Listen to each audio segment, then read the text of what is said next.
ya ma mingi ya solo na ke sur toilette bu moy baluka après ben na s'il te plaît. Madesu, fufu, yop, boki, ba mélange wana tosala kisa sida son yeba. Ibongo yo liboko na likolo etengama na mitundo pakusa ndeni bon bokenda osani na Saint-Denis boaki combien bokenda osala nini ba désordre susu Tin, réunion. réunion sikoyo réunion na bino esuki na moto akufi ndenge nini epuis ivoirien Mais nalobi ya yo vandika boye bato mo bakoti chez yo balingo boma yo na bana yo ale ovandi no beta kende na nzango boni boye ko légitime défense. Légitime défense ozoyeba mambo ozoloba te ngai nayebi bien baivoirien baluka baya mpa na biso bakongole base venger ngai nayaki kuna na Paris nazoyoka ndenge baivoirien Château Rouge bazoloba na bavundi balobi ko balandaki bino bokimbaki na okima ndeni na likolo tengo. c'est vrai nga ta nayaki mwa moke nayaki na grand frère na nga ayaki mpe tengo andoko esenga mongo na bawenze ayaki militaire blessé de guerre na ndenge mwa moke te batengu na bandoto batambolaka c'est vrai ebongo soka lamongi na ntongo grand frère basusi mpona bandoto na ye bandaki nde kotambola tout ça limbisanga meyo ntango olotaka bamarshe bokendaka olotaka kozotambola ou bien obwataka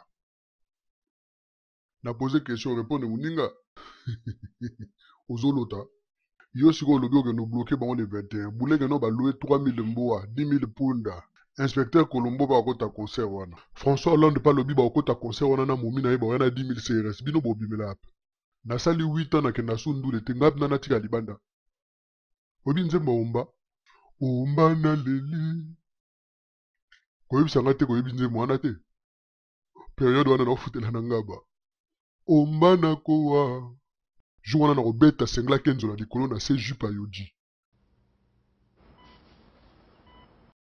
Inspecteur Likota Ngombe, ata yo moko ozomona te ke moto azobela yo na bakamadi no s'il vous plaît bakoma libanda. Poser la question vite fait après tout demander biso libanda OK. ngape fona ke ya Ah, plus okanzana napesi bino 5 minutes. bozana nous calme, pardon.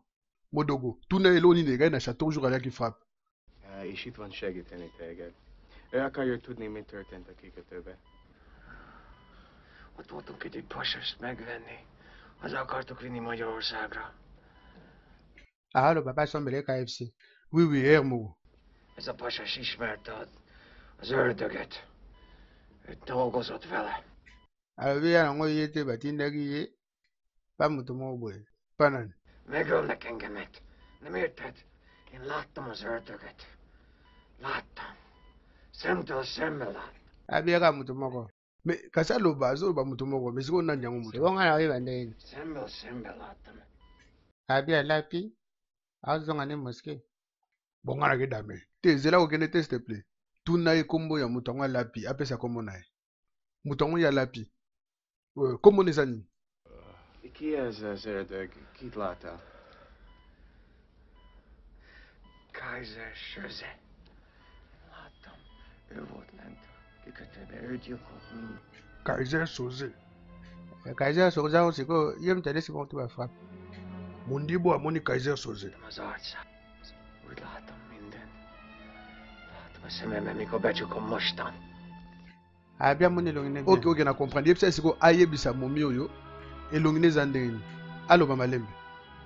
Mondd nekem, hogy nézett ki az ördög. Láttam a tűzben. nga na bandandula ekala komona nga boye te na baperiode balita bembo wana Stukas Boys mamo ya lantina oya leli yoyoyo ngalula bipende ya milangi periode wana siko papa wemba ekoforme siko isifi lokole evoloko joker mamvuela na pointe grand-père bozi bozi wana basala succès fort yoyebi yango te Le 21 bango mpe baobeta. poza zoba te et puis tellement ozaki zengi bamasano baofaire croire yo koza maître alors koza na tenguli bata numéro 0 handicapé pena batia mwamba nga na namona maître asatonge te mundi bwango obetaki ndenge soki toka na kini yo na bamasano tubulu Mwana talo te pardon amonoko solo. namona kosolo nga namona kosolo Obike mutu so sola no akangi miso obule koza mabuma ngombe. peti oyo na kobeta omonoko nanga sola mabuma ngombe premièrement mwasi no na mokanda te il suffit kaka na téléphoné po amona aéroport anjili Ote na kosi eza sola makemba. ya so na makemba obi vungule eza madeso makasi basangisa na masango na makalo kodamango kitoko awa na biki oliaka na bino ba pomme de terre eso pepa ose na maboko apo ba force olembola misapi so zambala solo kita na kinto solola na ko barre wana bina na ko barre comme ça oke no yebisa ba demo kuna kati lifelo ke batika musique omoni mambo osala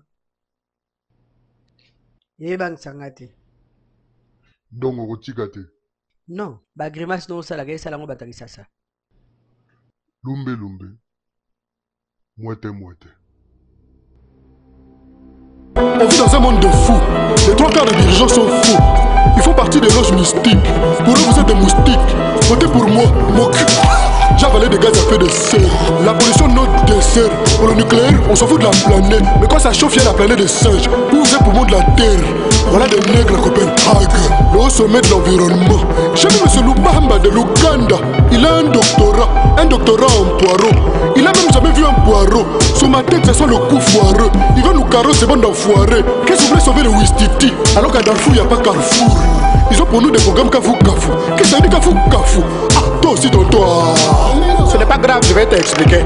Ils jettent des sacs de riz par la fenêtre de l'hélicoptère. C'est l'effet qui fait, t'as pas capté. Ceux qui créent nos guerres. Comme ça s'est passé il n'y a pas longtemps au Caire. Et les armes, c'est Made in G8. Et personne n'a dit G8. Et tous les GI au niveau original. Ils vendent des armes pendant la paix. Comme ça à la guerre, chez nous. Armes et mitrailles, ils les échangent contre des pierres. Cuivre, diamant, coltan. Ça c'est haute technologie. Ils nous remettent à l'époque où on récoltait le coton.